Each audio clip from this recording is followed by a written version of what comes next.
No, mi smo naše današnje srečanje naslovili Ljudje najdejo rešitve. In prav ljudje so tisti, od katerih lahko v bistvu skozi njihove zgodbe izvemo največ. Zato se bomo zdaj posvetili zgodbi Aleksandra Praprotnika, ki je s pomočjo Društva za teorijo in kulturo hendikepa iz vsebinske mreže za deinstitucionalizacijo dosegel zelo pomemben cilj, in sicer zaživeti bolj samostojno življenje. Aleksandr nam je napisal svojo zgodbo, ki jo bom zdaj jaz prebrala, potem pa se lahko name obrnemo še za kakšno vprašanje. Torej, Aleksandr pravi: Sem Aleksandr Praprotnik, star 33 let, rojen v Celju in od 16. leta boleham za mišično distrofijo. Osnovno šolo sem obiskoval v občini Braslovče. Potem sem kljub postavljeni diagnozi obiskoval srednjo strojno šolo v Velenju, ki sem jo tudi uspešno zaključil. Ko se je bolezen stopnjevala, sem odšel na nadaljnje izobraževanje za ekonomskega tehnika v Cirius Kamnik. Po končani srednji šoli sem odšel študirati na FDV. Bival sem v študentskem domu v Rožni dolini, kjer sem se tudi prvič srečal s programom osebne asistence, ki sta mi jo nudilo Društvo za teorijo in kulturo hendikepa in Društvo študentov invalidov Slovenije. Osebna asistenca mi je takrat zelo veliko pomenila, saj sem bil kljub svoji gibalni oviranosti zelo mobilen. Po 2 letih študija se je odprlo prosto mesto v domu starejših občanov Bežigrad.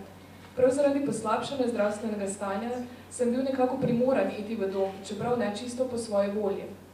Kasneje sem dobil ventilator za predihovanje pljuč, naknadno pa še kanilo. Bivanje v domu je bilo zelo mučno, saj sem moral vedno poslušati izgovore, da osebje za moje zdravstvene potrebe ni kompetentno ali kaj šele usposobljen. Zaradi strokovne napake sem bil že skoraj 2-krat obsojen na smrt, kot tudi zaradi malomarnosti zaposlenih. Dogajalo so se tako kraje osebnega perila, kot tudi denarja. Na omenjenem oddelku sem prebival 8 let. Končno pa se je pokazala možnost strani razpisa Ministrstva za delo in socialne zadeve za osebno asistenco in s pomočjo Društva za teorijo in kulturo hendikepa ter občine Braslovče, ki je z veseljem finančno podprla subvencijo za asistenco, sem zapustil dom starejših občanov in zaživel polno življenje. Zdaj lahko nemoteno uporabljam mestni potniški promet ob spremstvu asistentov, če se prej v domu starejših občanov ni bilo izvedljivo, čeprav so nudili tudi spremstvo, ampak si ga moral doplačevati iz lastnega žepa. Sedaj si lahko urejam svoje življenje, kakor želim, brez načrtovanja, saj so nam v domu po naročilu ministrstva izdelovali individualne načrte našega življenja, kar pomeni, da si živel monotono življenje iz dneva v dan. Imel si urnik, kdaj boš šel na stranišče, kdaj se boš kopal, in tudi socialna delavka je težila k temu, da ona sama uredi in pove, kaj boš delal v prostem času. Individualnemu načrtu socialne delavke sem se uprl in sem si svoj prosti čas urejal, kot sem si ga sam želel. Sedaj si lahko skuham kosilo po svojem okusu, saj je bila hrana v domu starejših občanov občasno neprimerna in brez okusa. Odvzeta pa nam je bila tudi pravica za sestavo svojega jedilnika po naših željah, ker so nas enačili starostniki nad 65 let, ki pa so večkrat radi jedli samo polento in mleko. Sedaj grem lahko na stranišče, ko je potreba. V domu starejših občanov si moral čakati tudi po uro ali več, tako da si imel zaradi čakanja dostikrat mokre hlače. Zdaj imam izbiro do svobodne volje in izražanje, se v domu starejših občanov tudi, če si rekel, da si s čim ne strinjaš, si hitro naletel na neodobravanje vodstva in neposlušnost. Življenje v instituciji je slabše kot življenje v uporabi osebne asistence. Moram se zavedati, da v institucije ne moremo živeti polnega življenja, kot je tudi problem v pomanjkanju kadra. V instituciji nam po zakonu osebna asistenca ne pripada, saj naj bi bilo poskrbljeno za hendikepirane, problem mojega bivanja pa je bil in še vedno je v sistemu samem, saj institucija temelji predvsem na zdravstvenem modelu, ki ga pa sam zavračam, saj sem imel zaradi kompetence zaposlenih več problemov kot pa uvodja. V primeru menjave in čiščenja kanila sem moral iti v klinični center, saj sem vedno poslušal očitke in izgovore, dogajalo pa se je tudi, da sem moral na aspiracijo dihalnih poti čakati tudi po 1 uro, saj osebje moje stiske ni jemalo resno, poslušal sem veliko izgovorov, da osebje za moj primer ni kompetentno in da kot takšen ne spadam v dom za starejše, ampak samo v domačo oskrbo ali pa negovalno bolnišnico. Moramo pa se zavedati, da negovalna bolnišnica ni namenjena na večnemu bivanju, kot tudi, če hočeš biti sam v sobi, imeti internet, jesti hrano, ki ti ugaja, iti spat, ko želiš, iti na stranišče po svoje želje in tako dalje, ne more ugoditi vsem našim potrebam. Med mojim bivanjem v domu starejših občanov sem bil dostikrat deležen opazk, če da za svoje potrebe nisem primeren za to ustanovo. Manipulacije vodilnih, ko je bil primer izpada kanila tudi v nadalje, saj sem se moral vedno prilagajati vodstvu zaradi vsakodnevnega strahu, da me ne bi deportirali v bolnišnico v Stari Gori. Večkrat se je tudi zgodilo, da določena oseba zaposlena v negovalni službi ni prišla na zvonec in je dobesedno ignorirala mojo potrebo po pomoči. Ustanova, kot je dom starejših in podobno, ni primerna za ljudi s handicapom, saj kot veli ustava, je vsak človek upravičen do dostojne oskrbe, ampak v resnici se naša ustavna pravica do oskrbe in svobode odločanja velikokrat krši, saj ustanove ne morejo ali pa tudi nočejo zagotoviti vseh naših potreb in želja po svobodnem življenju. V nasprotju z ustanovami pa Društvo za teorijo in kulturo handicapa lahko zagotovi hendikepiranim prijazno in polno življenje, brez vsakodnevnega strahu bivanja v instituciji in izvrševanja pritiskov nad stanovalci ustanov. Včasih, ko pogledam skozi okno svojega stanovanja na Črnuške gozdove, se mi je kar nesolza sreča, saj brez Društva za teorijo in kulturo handicapa ne bi mogel zaživeti polnega in neodvisnega življenja, kot si ga vsak človek zasluži. Naše dostojanstvo je tudi naše življenje, ki pa ga ne smemo pustiti nikomur, še posebej pa sistemu v ustanovah, ki nam bi ga odzeli. Osebna asistenca, ki jo imam sedaj, mi pomeni doživljenjsko neodvisnost od institucij, pomeni mi osebno svobodo do prostega gibanja, ki v domu ni bila povsem zagotovljena, čeprav nas vedno prepričujejo, da je v institucijah poskrbljeno za vse naše potrebe, v resnici ni vedno tako. Pomeni mi še večjo voljo do življenja, osebna asistenta, ki pa jih moram zelo pohvaliti, pomeni mi še večjo voljo do življenja, saj sva se s partnerko še bolj zbližala in poglobila najino zvezo. Trenutno imam 2 osebna asistenta, ki pa jih moram zelo pohvaliti, saj kar se tiče mojih zdravstvenih potreb, naredita veliko bolje, kot pa katerikoli drugo osebe v ustanovah. Po zakonu o zdravstvu mora biti osebje usposobljeno, ampak delodajalec dostikrat zakon zanemari in se sklicuje, da ni sredstev za usposabljanje in zadovoljevanje naših potreb, ki so življenjsko nujne, s tem izgovorom pa nas institucije dobesedno zanemarjajo, saj zanje predstavljamo samo strošek. Načrti za prihodnost so veliki, saj s partnerko načrtujeva poroko, želim več od življenja in v uporabi osebne asistence sem ponovno zaživel polno življenje iz otroštva, ko sem bil še zdrav. Zato upam, da bo zakon o osebni asistenci kmalu uslišan in da bomo lahko živeli brez skrbi. Moji izpovedi se pridružuje tudi moja partnerka, saj kot zaposlena v UKC Ljubljana veliko bolj razvedenjena in je tudi podpornica k sprejetju omenjenega zakona, saj nama osebna asistenca zelo olajša skupno življenje, kot tudi načrte za prihodnost. No, to je bila Aleksandrova zgodba. Zdaj pa mogoče še kakšno kratko vprašanje zanj. Torej, Aleksander, če lahko še enkrat v bistvu povete, kako se je vaš pogled na življenje spremenil, odkar lahko živite samostojno v skupnosti in ob pomoči asistentov?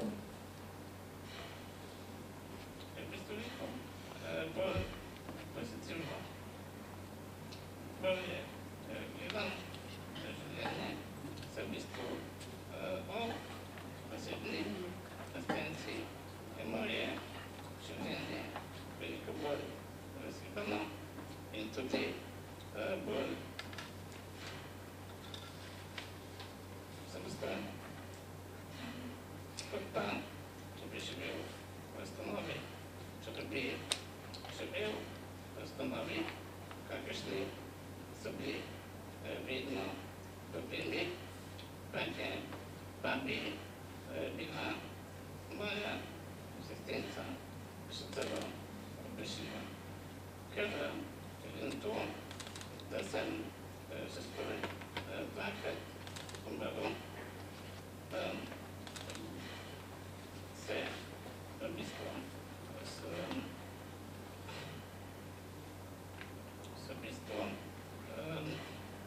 samostojnega življenja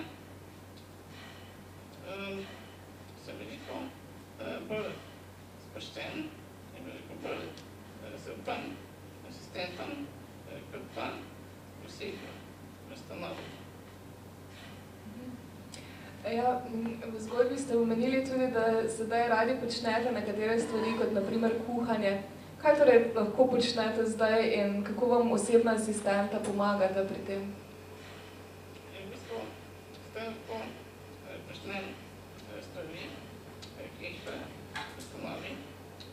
sem mogla osebna asistenta, pa bi moji navodili pomagata k uresničevanju mojih želja in potreb. Hvala. No, za konec pa še, če imate mogoče kakšen nasvet za druge ljudi, ki morda še prebivajo v institucijah, pa bi si tudi želeli bolj samostojnega življenja. V bistvu, čim bolj v pameti, čim prej ven. Najlepša hvala.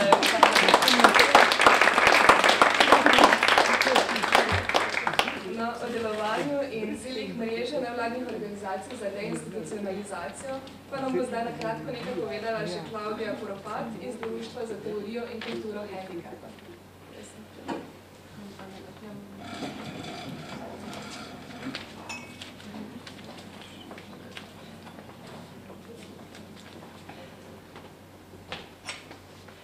Pozdravljeni, sem Klavdija.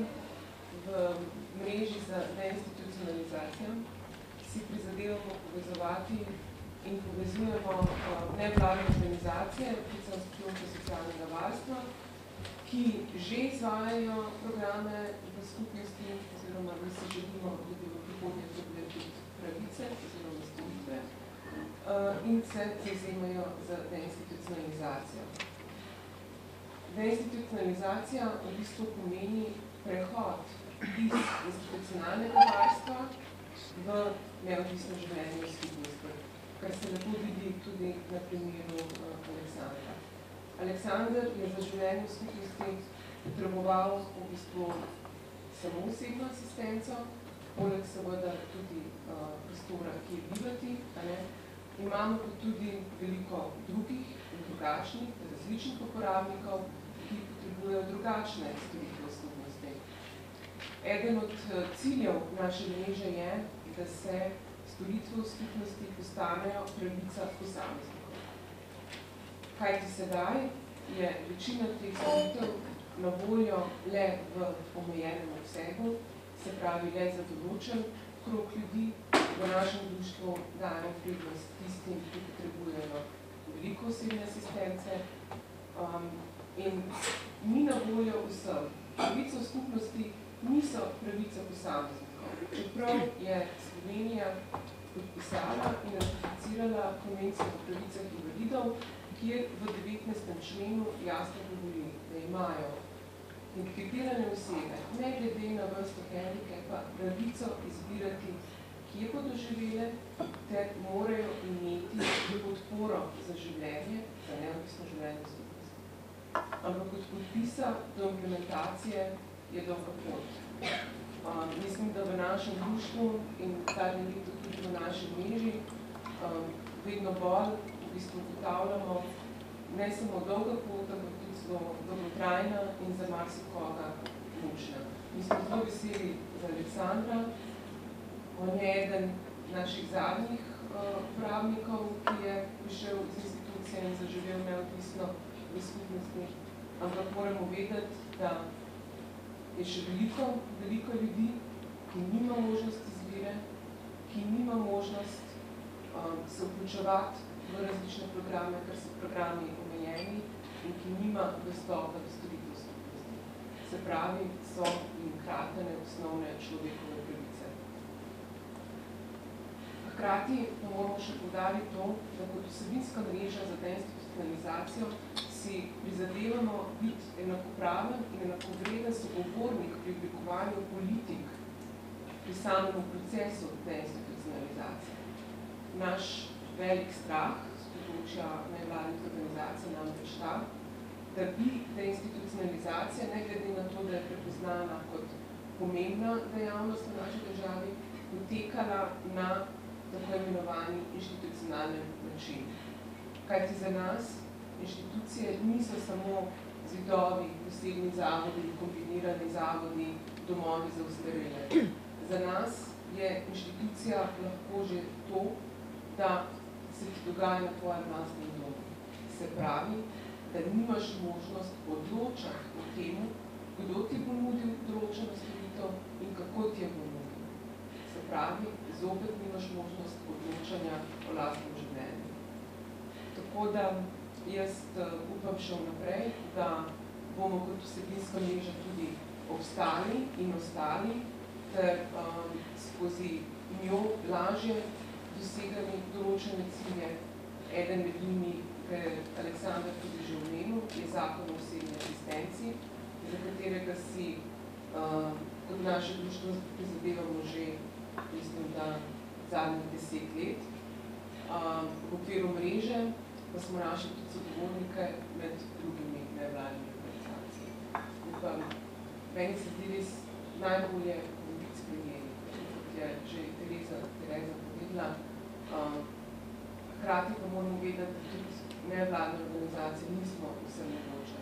In če določene storitve ne postanejo pravice posameznikov, na nek način ne moramo odgovarjati vse večjim potrebam našim uporabnikom.